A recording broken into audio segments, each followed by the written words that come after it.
Elvis Presley was born on January 8, 1935, in a two-room shotgun house in Tupelo, Mississippi. But what most people don't know is that Elvis was supposed to be born with someone else. His twin brother, Jesse Garon Presley, was delivered stillborn 35 minutes before Elvis came into the world. That loss, that missing half, would haunt Elvis for his entire life and shape him in ways nobody truly understood.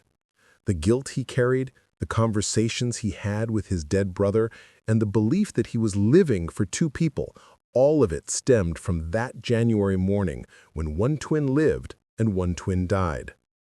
Gladys Presley went into labor in the early hours of January 8, 1935. She was at home because the family couldn't afford a hospital. A local doctor had been called, but the delivery was difficult and dangerous. Gladys was small, malnourished from the poverty they lived in, and the pregnancy had been hard on her body. At 4 a.m., the first baby was born, a boy. But he wasn't breathing. He wasn't moving. The umbilical cord had been wrapped around his neck. Jesse Garon Presley was born dead. The doctor worked frantically to try to revive the baby, but there was nothing he could do. Jesse was gone before he ever took his first breath. And Gladys, exhausted and traumatized, was still in labor with the second twin. Vernon Presley stood in the corner of that tiny room, holding his dead son, trying to process what was happening while his wife screamed in pain delivering their second child. 35 minutes after Jesse's stillborn birth, Elvis Aaron Presley came into the world, alive, crying, fighting. He was smaller than he should have been, weaker than a full-term baby, but he was breathing. He was alive. Gladys held Elvis and wept. Tears of joy for the living child in her arms, tears of grief for the dead child they'd wrapped in a blanket across the room. She had been pregnant with twins, and now she had only one son. The doctors told her she'd never be able to have more children. Elvis would be her only living child. That fact, that reality, shaped everything about how Gladys raised Elvis. He wasn't just her son. He was her miracle, her survivor, the one who lived when his brother died. And she made sure Elvis knew it from the moment he was old enough to understand. Jesse Garon was buried in an unmarked grave in Priceville Cemetery in Tupelo.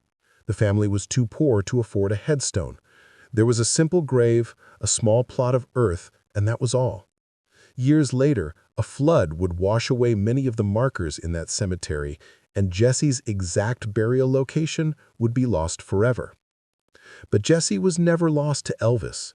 From his earliest memories, Elvis knew about his twin brother. Gladys talked about Jesse constantly.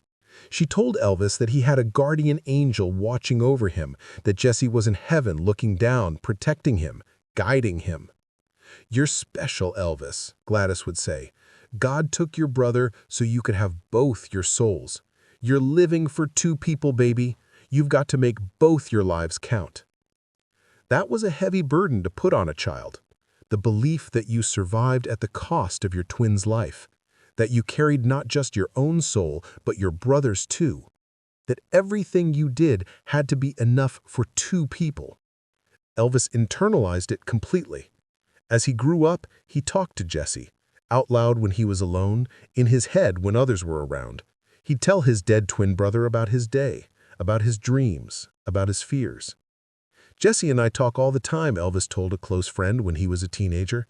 "I know people think it's weird, but he's real to me. He's as real as anyone living." When Elvis was struggling in school, getting bullied for being poor and different, he'd go home and talk to Jesse. "I wish you were here," he'd say to the empty room. "We'd take them on together. Nobody would mess with the Presley twins." When Elvis got his first guitar at age 11, he told Jesse about it. "This is for both of us, brother. When I play, it's both of us making the music." Gladys encouraged this relationship with the dead twin. She believed it too, believed that Jesse was watching over them, that Elvis had a special connection to the spirit world because of his twin. Some psychologists later said this was unhealthy, that Gladys had created a psychological complex in Elvis that would haunt him his entire life. But to Gladys, it was comfort. It was meaning. Her dead baby wasn't forgotten. He was part of Elvis, part of their family, forever.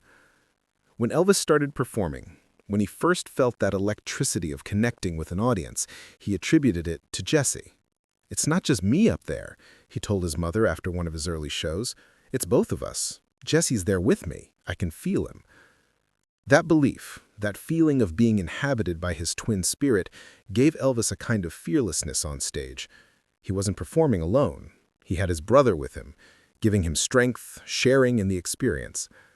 As Elvis became famous, as he transformed from a local singer to a national sensation to a worldwide phenomenon, the story of his stillborn twin became part of his legend. Reporters would ask about it. Fans would write letters about it. Everyone wanted to know about the twin who died so Elvis could live.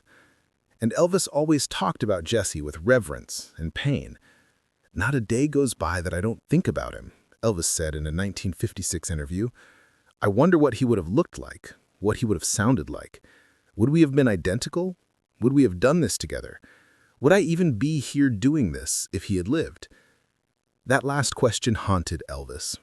Would he have become Elvis Presley if Jesse had survived?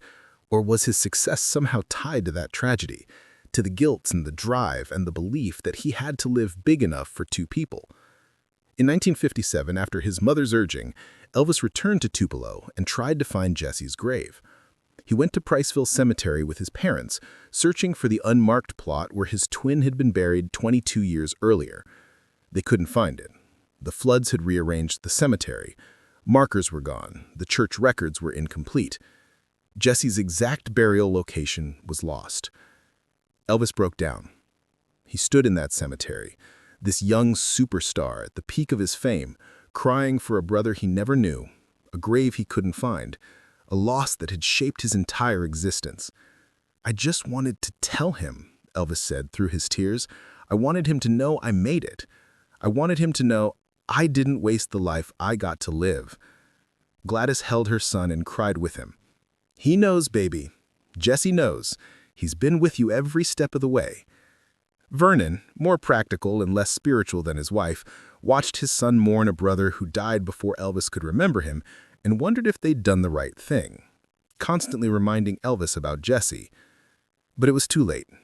Jesse was as much a part of Elvis's identity as his own name. Throughout his career, Elvis would have moments where he'd feel Jesse's presence strongly. Before big performances, in moments of crisis, during times of loneliness. "Jesse's here," he'd say to the Memphis Mafia members, his close friends. They learned not to question it, not to dismiss it. To Elvis, Jesse was real. When Gladys died in 1958, Elvis's grief was compounded by a strange guilt. She's with Jesse now. She finally gets to hold him. And I'm here alone. Friends tried to comfort him, but Elvis was inconsolable. In his mind, Gladys had always loved Jesse in a special way, the tragic way you love what you've lost. Now she was in heaven with the perfect son who never disappointed her, never grew up, never made mistakes, and Elvis was left on earth imperfect and struggling and alone. After Gladys's death, Elvis's conversations with Jesse intensified. He'd talk to both of them now, his mother and his twin brother, seeking guidance, seeking comfort, seeking connection to something beyond the emptiness he felt. "People don't understand what it's like," Elvis told his girlfriend at the time. "Everyone sees Elvis Presley, the famous singer, but inside, I'm just half of something. The incomplete twin, the one who survived but doesn't know why." In his later years, as Elvis struggled with prescription drug addiction, as his health deteriorated, as his life spiraled in ways he couldn't control, Jesse became even more present in his mind. "Maybe Jesse was the lucky one," Elvis said to Larry Geller during a particularly dark period. "He never had to deal with all this. He never had to be Elvis Presley. He got to stay pure, innocent, untouched by all the ugliness. And me, I'm here drowning in pills and fame and people who want pieces of me. Sometimes I think we got the wrong assignment. Jesse should have been the one to live." Those close to Elvis were disturbed by these conversations.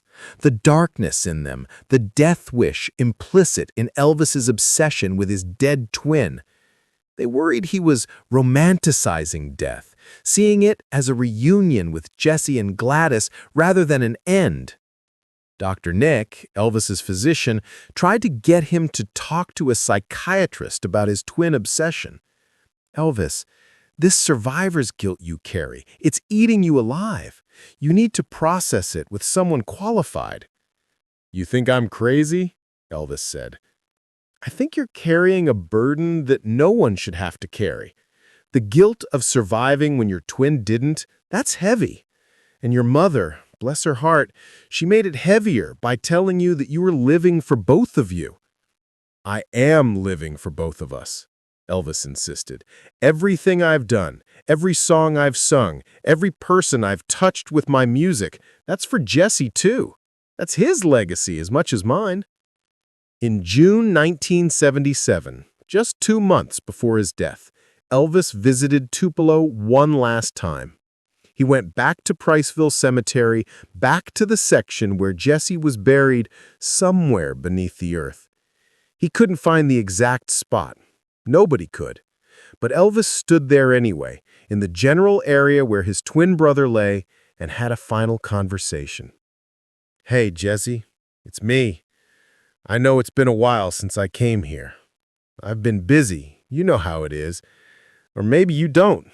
You never had to be busy, never had to work, never had to perform for thousands of people who don't really know you." Elvis was alone. He'd driven there by himself, unusual for someone who hated being alone. But this conversation needed to be private. "I'm tired, brother. I'm so tired.